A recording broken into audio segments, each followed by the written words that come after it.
day and welcome everyone to this open seminar hosted by the Institute of International Affairs and the EU Info Center in Iceland.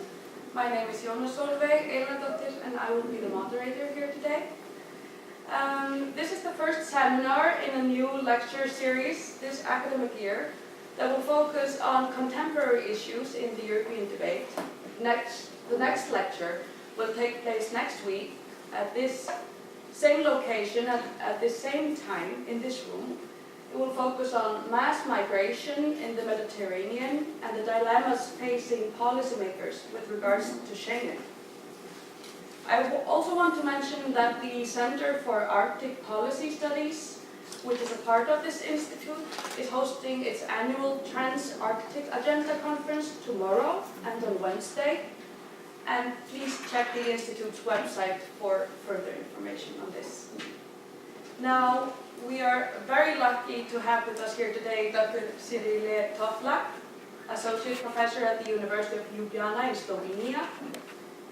In her work at the university, Dr. Toplak focuses on, for example, the history of the idea of Europe, third world politics, political communication, as well as a course that, judging from the mystical name it has been given, I would love to follow, that is Foundations of the Modern World. Now, before working at the university, Dr. Toplak was the director of the Institute of Ethnic Studies in Ljubljana, and before that, counselor on European affairs to the President of the Republic of Slovenia. Dr. Toplak has studied and given lectures on European affairs in France, where she studied for many years, in Norway, and in the US, Hawaii being a place that I particularly envy her to have been to. The title of Dr. Toplak's lecture is Small States in Europe, Slovenia and its Position within the EU. In her talk, she will focus on the question whether smallness affects the way in which smaller member states of the EU approach their European policy. Now, this is a very interesting topic, of course, as always, for Icelanders that have yet to deliberate which way they want to go in answering the big EU question. Now, Dr. Toplak will speak for about 30 minutes, and after that, we will hopefully have time for some questions and answers. But without further ado, Dr. Toplak, the floor is yours.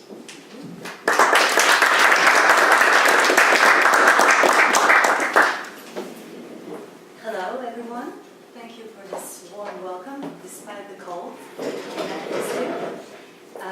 A small state, but not such a small attendance. I'm really grateful for that. So my today's talk will be on the situation, or particular situations that small states encounter in their EU policies and their position within the EU structures and decision-making processes.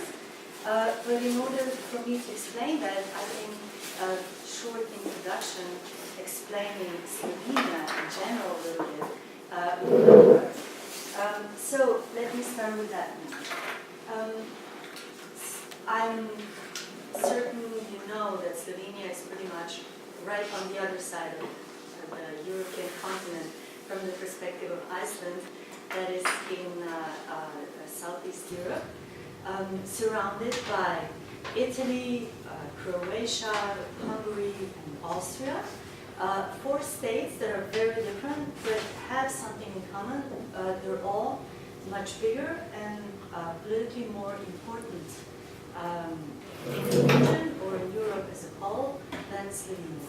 And that, to begin with, informs to an important extent Slovenia's political culture, Slovenia's political history, and also Slovenia's self-perception within the concert of the EU member states.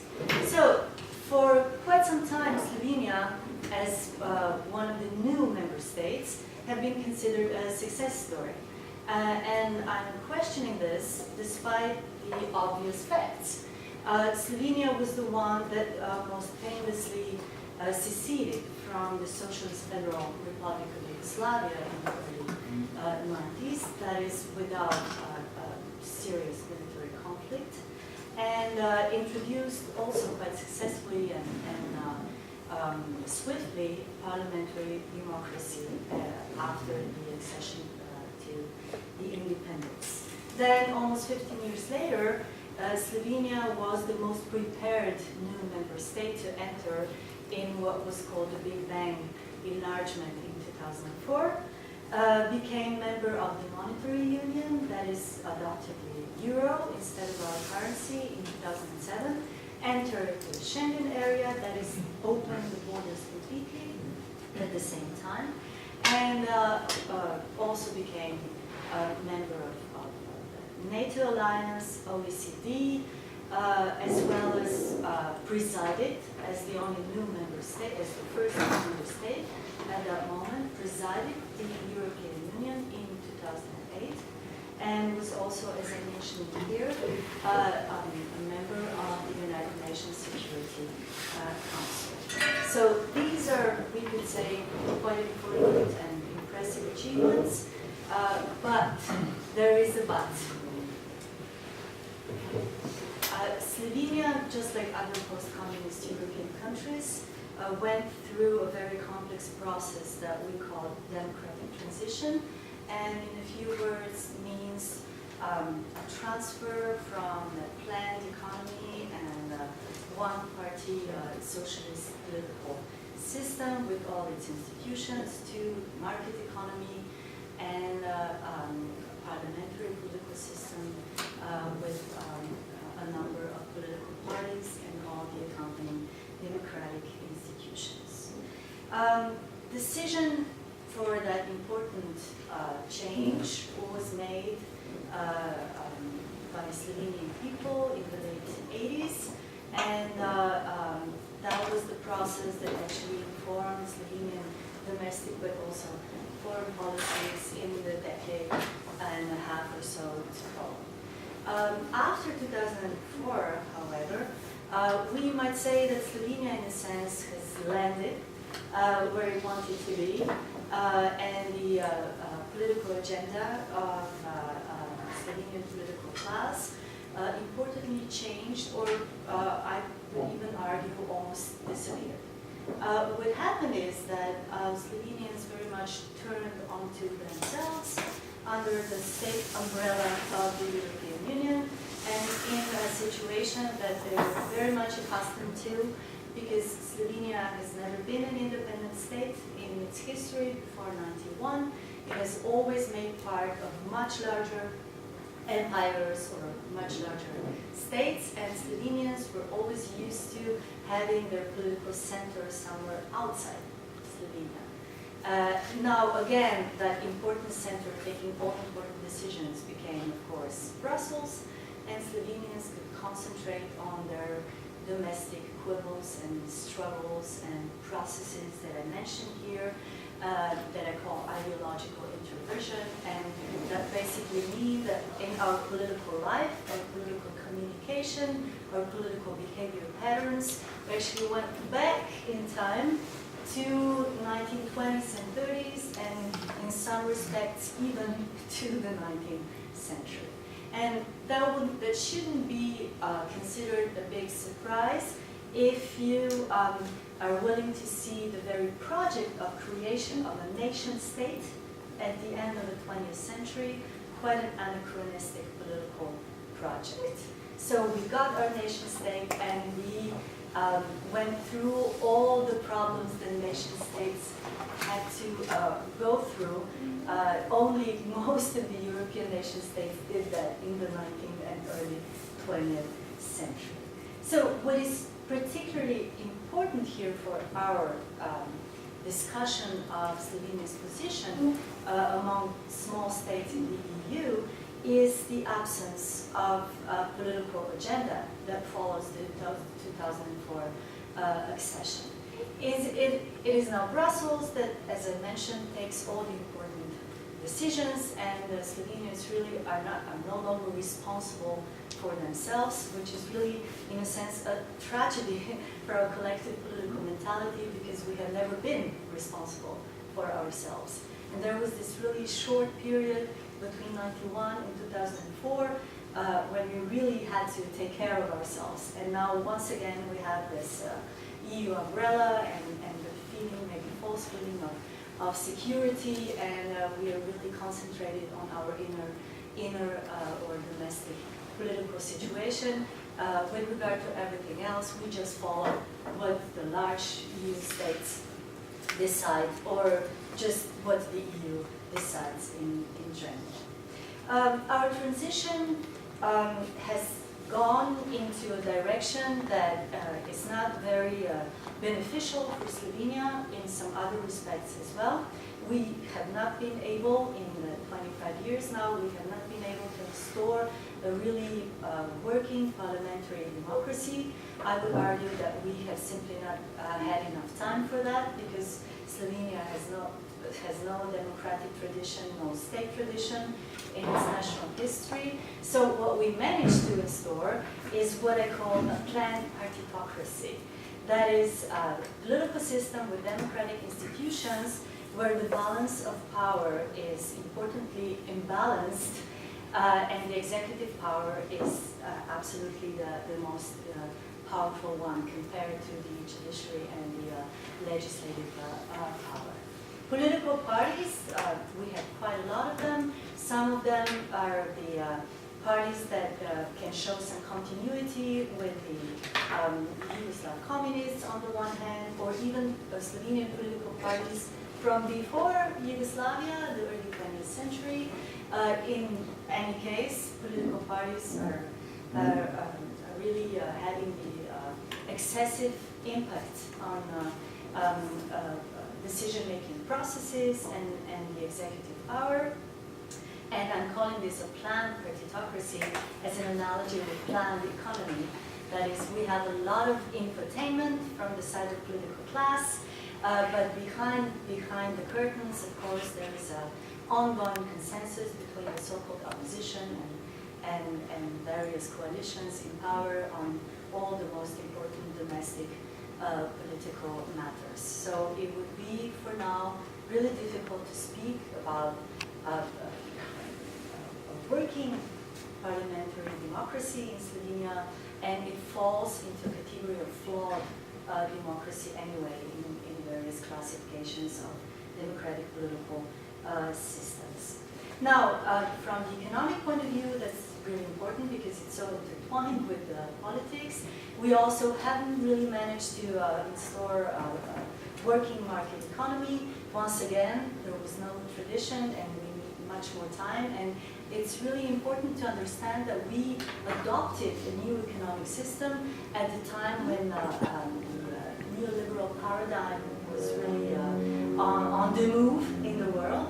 So that was our idea of market economy that we adopted, and of course we also adopted all the negative consequences of that way, along with very severe economic crisis in the last few years. What we managed to do in this process, however, is that we deconstructed the welfare state that we inherited from the previous socialist system, and that the state today is really considered by an average Slovenian as some sort of enemy, as some sort of entity that tries to take away from people as much as possible and not to take care of people, as we were used to from the previous political and economic system. And that's why I call this change going from a welfare state to a warfare state. That is, people from the point of view of taxes and social services and employment seem to be almost at war with their supposed to be the so I'm coming here to a very important point with regard to our self-perception, also within the European Union. That is, from what I've said, I think it should be quite obvious that for Slovenians the state is a very specific abstraction, and that we have a lot of issues understanding the state as us. We do not think of the state as the community of us. We think of the state as of some alienated abstraction that has been for most of our history outside Slovenia anyway. Slovenia has been, Slovenian lands have been part of the Austro-Hungarian Empire for centuries, so Vienna was the center of power that we referred to. Then it was Belgrade, of course, in the first half and for most of the second half of the 20th century. And Ljubljana, the capital of Slovenia, should be the center of power now, but of course it's Brussels that is considered as the center of power, and the political class in Slovenia always or tends to make Brussels responsible for all negative and negatively perceived political measures that need to be adopted in Slovenia, which is not something that would be really particular and happens a lot in other EU countries as well. But what I'm trying to emphasize here is that the state, as we conceive of it, is somewhere else, and Slovenians do not take the responsibility for their own state and their own community in a way people do in those political communities where there is what we call the state tradition in their national history. And of course, that was my first point here actually. Since Slovenia is surrounded by much larger neighbors that in our history also, at least for some of them, tended to threaten Slovenians in their very existential survival, or at least cultural survival. The Slovenian community developed very particular behavior patterns towards the others with the capital O, and these others are today, when Slovenia is a sovereign independent state, also within our community, not just outside, but we tend to consider that way the foreigners, the immigrants coming from former Yugoslavia, the minorities that are particularly numerous, that are of Austrian or Italian or Hungarian origin. They all seem to threaten us, although we are in the European Union, the borders are open, we are free to go anywhere, we just don't, but we also do not want the others to come to Slovenia. Really sorry to say that. It's of course a generalization, but not an exaggerated one. So, to finish this short presentation, Slovenia is a very classical imagined community, according to Benedict Anderson's theory on imagined communities. And what I find particularly interesting within this theory still, in the case of Slovenia, is how inventive we are in actually creating borders where there are no borders left. And today, we at the Slovenian Academia discusses at length what we call the mental borders. And these are really the hardest to get by, because they're very abstract, and we can just stay within them forever if we feel like it. So, in this complex situation, I have decided to describe a specific case from which I think that Slovenia's position and also self-perception within the European Union is going to be quite clear.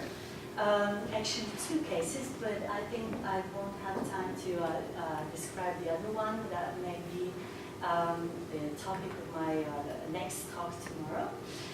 So I will start by the European Parliament elections into the European Parliament earlier this year. And so just the facts to begin with. The elections were in Slovenia on the 25th of May. I think it should be noted with regard to the turnout that we had to go to the polls 4 times this year. We had the EP elections, we had parliamentary elections later in July, then we had local elections, and we also had one referendum, so a lot of voting. But we started out by the European Parliament elections. We had seeming important choice.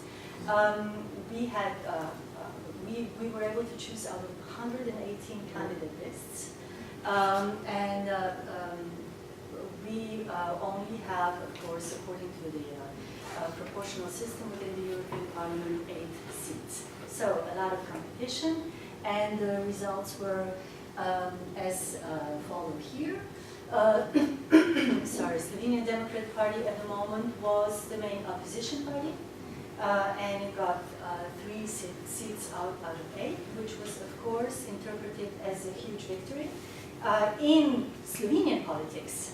And that's one element that I want to point out that actually is very apparent with every European Parliament elections, that the results are interpreted as some sort of sign or announcement or intermediary test of the government's popularity in Slovenia.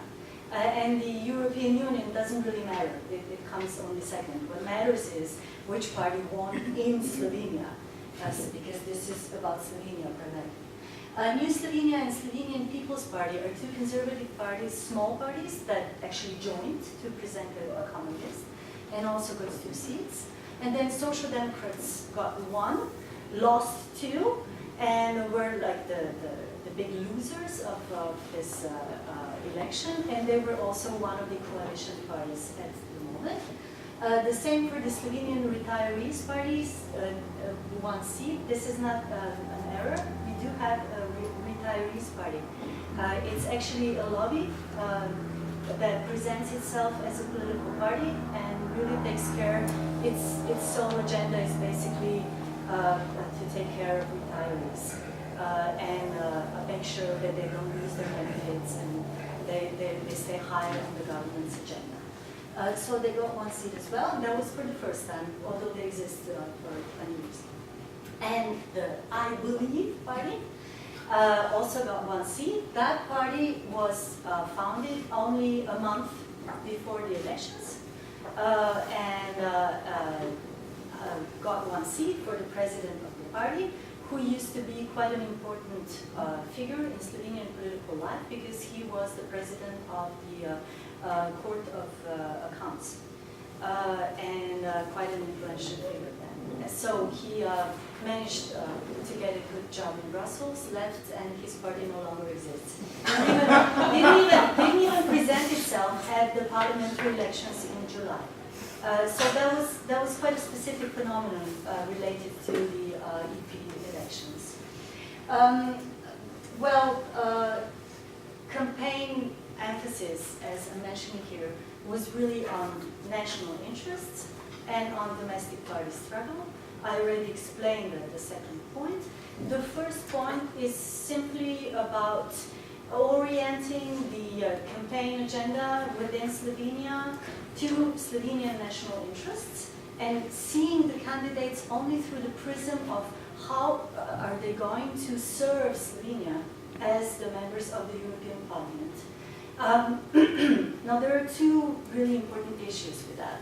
Slovenia has not yet defined its national interests, so we're always talking about something really abstract, and we don't really know what this national interest in question is. And of course, it depends whether we make part or we feel closer to the conservative political agenda or the so-called, I would not call it leftist, liberal political agenda. There is no left in Slovenia right now. This is then the issue related to the national interest. And of course, that is also plainly anti-European, not understanding what the European Union is actually all about, to only seek what you can do for Slovenia when you are a member of the European Parliament, instead of understanding that this is about governing the European Union and the European Union as a whole. But we have here a projection of the general idea of the Parliament and of the legislative power that is now only projected onto the European level, because in Slovenia also the members of the parliament are considered or judged as to how much they can do for their constituency, or even for their village or their small town, because only a few years ago we finally managed to ban the members of the parliament also being mayors at the same time. We had a huge, huge problem with that, because those mayors that were in the parliament actually only lobbied for their really particular local interests. So we have then this clear focus on national interest, although they are not clearly identified.